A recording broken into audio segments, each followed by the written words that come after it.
Hello, bachcho. Let's read this question. So this question says an explosion blows a rock into three parts. Two part goes off at right angle to each other. These two are 1 kg part moving with a velocity of 12 meter per second and other 2 kg second part moving with a velocity of 8 meter per second. If the third part flies off with velocity 4 meter per second, its mass would be. इसका कितना मास होगा ये आपको बताना है and we have given the four options. आपको यहाँ पर फोर ऑप्शंस गिवन किए हुए हैं, ठीक है. तो देखिए इस क्वेश्चन का की कॉन्सेप्ट आप मोमेंटम कंजर्वेशन लिख लीजिए. क्या लिख लीजिए?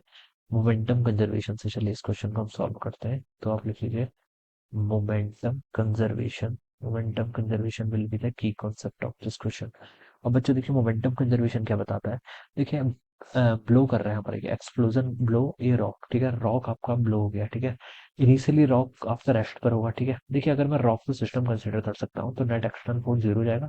इनिशियल मोमेंटम और फाइनल मोमेंटम क्या होनी चाहिए? फिर इक्वल होनी चाहिए. इनिशियली रेस्ट पर था तो इनिशियल मोमेंटम तो बच्चों कितना होगा आपका? जीरो के इक्वल होगा. यानी कि फाइनल भी आपका जीरो होना चाहिए. और फाइनल के लिए देखिए कंडीशन बता रखी है. The two part goes off at right angle to each other, ठीक है. This two are 1 kg and second is 2 kg, okay. और थर्ड पार्ट अपना थर्ड पार्ट की वेलोसिटी गिवन कर रखी है. ऑलराइट, थर्ड पार्ट का मास बताना है, ठीक है बच्चों. M1 M2 M3 क्वेश्चन में गिवन किया हुआ है, ठीक है.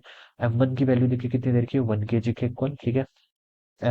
M2 की वैल्यू कितनी देर की है? 2 kg के इक्वल. M3 को पता करना है, इसको मैं चलिए M3 मान लेता हूँ. ऑलराइट, वेलोसिटी गिवन कर रखी है. देखिए तीनों की वेलोसिटी गिवन कर रखी है.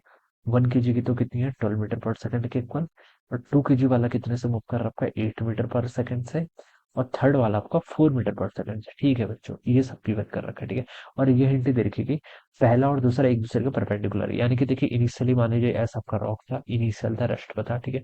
ये ब्लो कर जाएगा. ब्लो कैसे करेगा? देखिए एक मास है इसका, देखिए पहला और दूसरा परपेंडिकुलर है. ये मान लीजिए आपका 1 kg का है. ये आपका इस डायरेक्शन में मूव करने लगे कितनी स्पीड से? 12 मीटर पर सेकंड से, ठीक है. यहाँ पर आपका दूसरा मास है, ठीक है. दूसरा वाला कितना आपका 2 kg का है. ये 8 मीटर पर सेकंड से ऐसे मूव करने लगे. दिस इज 2 kg मास. ये 8 मीटर पर सेकंड से ऐसे मूव करने लग गया, ठीक है. और तीसरा मास चलिए है कुछ, वो देखिए कैसे मूव करेगा. मोमेंटम कंजर्वेशन ने बताता है कि इनिशियल मोमेंटम आपका क्या था? जीरो के इक्वल था, तो फाइनल भी जीरो होना चाहिए, ठीक है. अब देखिए तीन पीसेस में डिवाइड हुआ है. इन दोनों का मोमेंटम देखिए किस साइड लाई करेगा? ये 12 आ रहा है, ये आपका 12 और ये आपका 18 to 16. तो इस साइड कहीं लाई करेगा इन दोनों का, ठीक है. नेट जीरो होना है तो इसका मतलब देखिए कुछ मोमेंटम इन दोनों का इस तरफ आ रहा है, तो जो थर्ड वाला होगा उसका इस तरफ होना चाहिए, ठीक है. मोमेंटम के वेक्टर क्वांटिटी तभी तो एक दूसरे को कैंसिल आउट करेंगे, ठीक है. और इसका मास कितना आपका? M3 के इक्वल, ठीक है. तो आप क्या लिख सकते हैं? देखिए इनिशियल मोमेंटम और फाइनल मोमेंटम आपका इक्वल होना चाहिए. इनिशियल मोमेंटम बच्चों जीरो. फाइनल मोमेंटम देखिए 1 kg का. वन मोमेंटम का था मास इंटू वेलोसिटी. 1 into 12 करेंगे तो 12, ठीक है. ये डायरेक्शन मेरी प्लस एक्स मान लेता हूँ, ये डायरेक्शन मेरी प्लस वाई है. तो 1 kg का ब्लॉक का मोमेंटम कितना आ गया आपका? 12 I कैप, ठीक है. वेक्टर है तो डायरेक्शन में लिखने पड़ेंगे. दूसरा आपका 2 kg का, यहाँ लीजिए माइनस वाई एक्सिस का मूव कर रहा है, ठीक है. नीचे को मूव कर रहा है ना, तो माइनस वाई एक्सिस. कितना मोमेंटम है? 8 दूनी 16, तो -16 J कैप, ठीक है. दो पार्टिकल का लिख लिया. तीसरा क्या है आपका? M3, ठीक है. इसकी वेलोसिटी मुझे पता नहीं तो मैंने वी वेक्टर बोल दिया, ठीक है. जो होगी वो आ जाएगी, ठीक है. मैंने अभी के लिए इतना लिख लिया. अब बच्चों यहाँ से आप क्या लिख सकते हैं? देखिए 16 J cap -12 I cap, it should be equal to M3V. ये M3V के इक्वल होना चाहिए, ठीक है. ये यहाँ जीरो है तो मैं इसको इधर लेके आ गया. अब देखिए इसको मैं मैग्नीट्यूड कैलकुलेट कर लीजिए, ठीक है. M3 भी लिख लीजिए. ये किसके इक्वल? आपका P3 के इक्वल है, ठीक है. और अगर मैं यहाँ पर मैग्नीट्यूड की बात करूँ, मैग्नीट्यूड ऑफ P3 कितना का? देखिए 16 का स्क्वायर होता है 256, 12 का स्क्वायर होता है आपका 144 and it is equal to P3. इसको सिंपली P3 बोल दीजिए या फिर मैग्नीट्यूड ऑफ P3 बोल दीजिए, ठीक है. दोनों एक ही चीज है. ये तो वेक्टर है, ठीक है.